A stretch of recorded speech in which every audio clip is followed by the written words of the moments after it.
اور ایک بات اگر نہ کروں تو موضوع مکمل نہیں ہوتا۔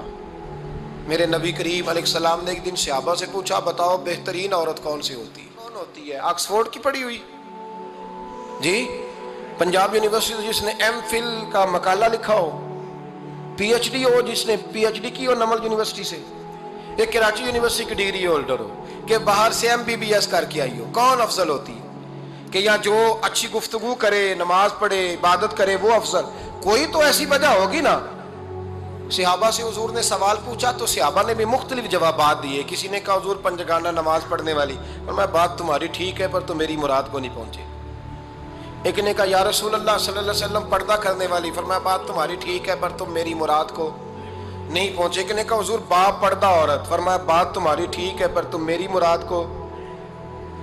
حضرت علی کہتے ہیں بیٹھا میں بھی تھا بیچ، لیکن میں بھی مراد کو سمجھ نہیں پا رہا تھا، حالانکہ شہر علم کے دروازے کا نام مولا علی ہے۔ فرماتے ہیں اس وقت اللہ کی حکمت تھی کہ جواب کوئی اور دے، تو حضرت علی کہتے ہیں قد بھی میرا چھوٹا تھا، بیٹھا بھی میں پیچھے تھا، تو تھوڑی گردن اور جھکا کے نا تو میں نکل گیا اور فاطمہ کے حجرے میں پہنچ گیا۔ تو میں نے کہا فاطمہ حضور نے ایک سوال پوچھا ہے تو صحابہ جواب دے رہے ہیں، پر حضور کہتے ہیں تم میری مراد کو نہیں پہنچے، ذرا جلدی سے جواب نہیں دیتی؟ تو خاتون جنت ہنس پڑی، فرمانے لگی میں جواب دوں؟ آپ کو بھی کہا ہاں دیں جواب کا کیا؟ فرمانے لگے بتاؤ سب سے بہترین عورت دنیا کی کون سی، سب سے بہترین؟ تو جناب فاطمہ کہنے لگی سادہ سا جواب تھا، آپ لوگوں کو آیا کیوں نہیں؟ کہا چلو بتاؤ۔ تو جناب فاطمہ فرمانے لگی دنیا کی سب سے بہترین بی بی وہ ہے جس کو نہ کبھی غیر محرم نے دیکھا ہو، اور اگلے لفظوں پہ غور کرنا، نہ کبھی غیر محرم نے اسے دیکھا ہو اور نہ اس بی بی نے کبھی کو غیر محرم دیکھا ہو۔ یہ کوئی پڑتا نہیں کہ بی بی کہتی ہے جناب میں تو چہرہ ڈھام کے نکلی تھی، باقی میں دکاندار سب سے بات چیت کر آئی، سب کے چہرے دیکھ آئی۔ حضرت فاطمہ نے بتایا کہ تیری آنکھوں کا بھی پردہ ہے، اور وہ روایت وہاں الگ موجود ہے کہ حضور نے حضرت عائشہ صدیقہ ام سلمہ سے کہا کہ عبداللہ ابن مکتوم نابینا ہے تو پردہ کرو۔ تو یہ نابینا اس سے پہلے سیرت نگاروں نے لکھا ہے کہ ایک دن یہ اس سے پہلے حضرت فاطمہ کے گھر چلے گئے حضور کے ساتھ، تو نبی کریم علیہ السلام نے جب ان کو لے کے حضور داخل ہوئے تو جناب فاطمہ نے آنکھیں جھکا لی، پردہ کر لیا۔ تو حضور نے فرمایا بیٹی وہ تو نابینا ہے، تو عرض کرنے لگی حضور مجھے تو نظر آ رہا ہے نا۔ یعنی حضور نے جو ازواج کو کہا وہ بات کی، جناب فاطمہ کا جو انداز ہے وہ نرالا ہے۔ تو حضرت علی کہتے ہیں جناب فاطمہ نے جواب دیا کہ بہترین عورت وہ جس نے نہ کبھی غیر محرم دیکھا ہو اور نہ غیر محرم نے کبھی، وہ بی بی نے بھی کبھی غیر محرم بندہ نہ دیکھا ہو، دیکھا ہی نہ ہو اس نے۔ یہ پوائنٹ ذرا مشکل ہے، سمجھنے والا ہے۔ تو حضرت علی کہتے ہیں میں وہاں سے گردن جھکائی اور بیچ آ کے بیٹھ گیا، بات ابھی جاری تھی۔ حضور نے فرمایا آتا ہے کسی کو جواب؟ تو کہتے ہیں میں نے ہاتھ کھڑا کیا، میں نے کو حضور آتا ہے، تو حضور مسکرا پڑے، فرمایا چل بتا۔ میں نے عرض کی حضور بہترین عورت وہ ہے کہ نہ کبھی اسے غیر محرم نے دیکھا ہو نہ اس نے کبھی غیر محرم دیکھا ہو۔ تو حضرت علی کہتے ہیں شاباش مجھے ملنی چاہیے تھی نا۔ حضور مسکرا پڑے، کہنے لگے میں نے تو پہلے ہی کہا ہے فاطمہ تو بدعت منی، فاطمہ میرے جگر کا ٹکڑا ہے، میں نے تو بڑا پہلے کہہ دیا ہے۔ تو کہتے ہیں صحابہ میری طرف دیکھنے لگے کہ یہ تو تعریف فاطمہ کی ہونے لگ گئی ہے۔ تو میں نے کہا کیا کریں؟ اس محبوب کو بتایا ہے جس کے لیے اللہ نے کوئی پردہ رکھا ہی نہیں، سارے پردے کھول دیے۔ حضرت فاطمہ کے وصال کا وقت آیا، انتقال کا، تو حضرت اسماء بنت امیس کو بلایا اور بلا کے فرمانے لگی تو مجھے غسل دینا اور سوائے میرے شوہر مولا علی کے کسی اور سے مدد بھی نہ لینا۔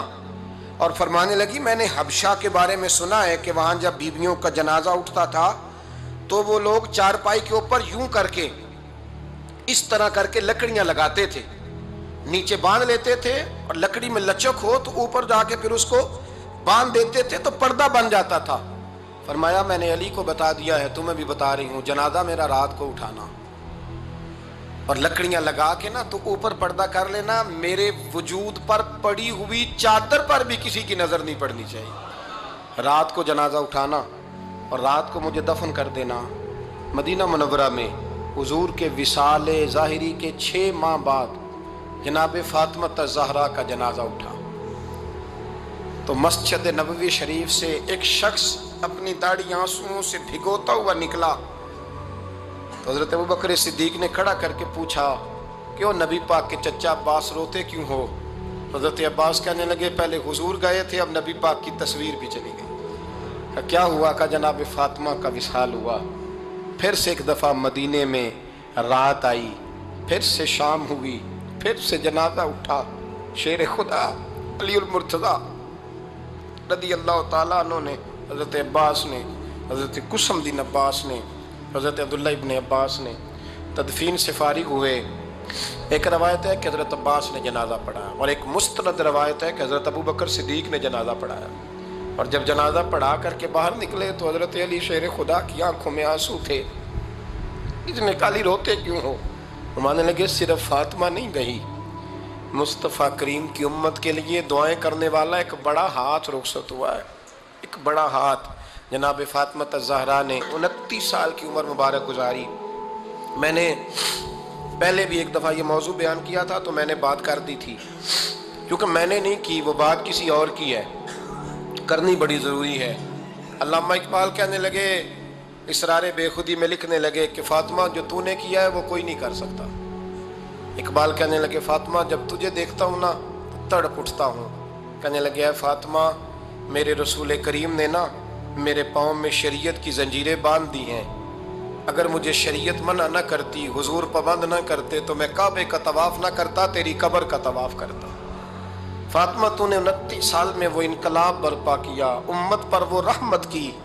علی کے گھر کی ہے عزت، علی سے سنتے ہیں. نبی کے گھر کی ہے عزت، نبی سے سنتے ہیں.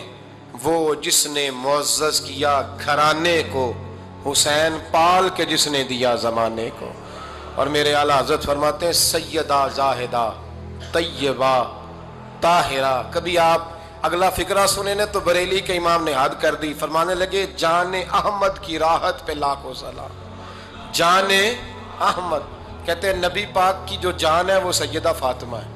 اور صرف جان نہیں، یہ وہ والی حضور کی جان ہے جس سے نبی پاک سکون حاصل کرتے ہیں، راحت حاصل کرتے ہیں. جان احمد کی راحت پہ. اور اس کا ایک ترجمہ یہ ہے کہ نبی پاک کی جان کو سکون حضرت فاطمہ کی وجہ سے ملتا.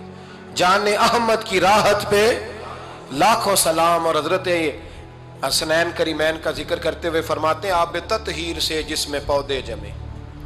حضرت فاطمہ کے بارے میں کچھ روایتوں میں یہ آتا ہے کہ عورتوں کی طرح انہیں حیض نفاس نہیں آتا تھا، اللہ نے پاک پیدا فرمایا.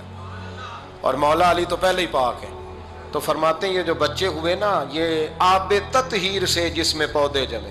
یہ بریلی کے امام کی محبت ہے سیدہ فاطمہ سے اور حسنین کریمین سے. کیا انداز ہے! کہنے لگے آب تطہیر سے جس میں پودے جمے، اس ریاض نجابت پہ لاکھوں سلام.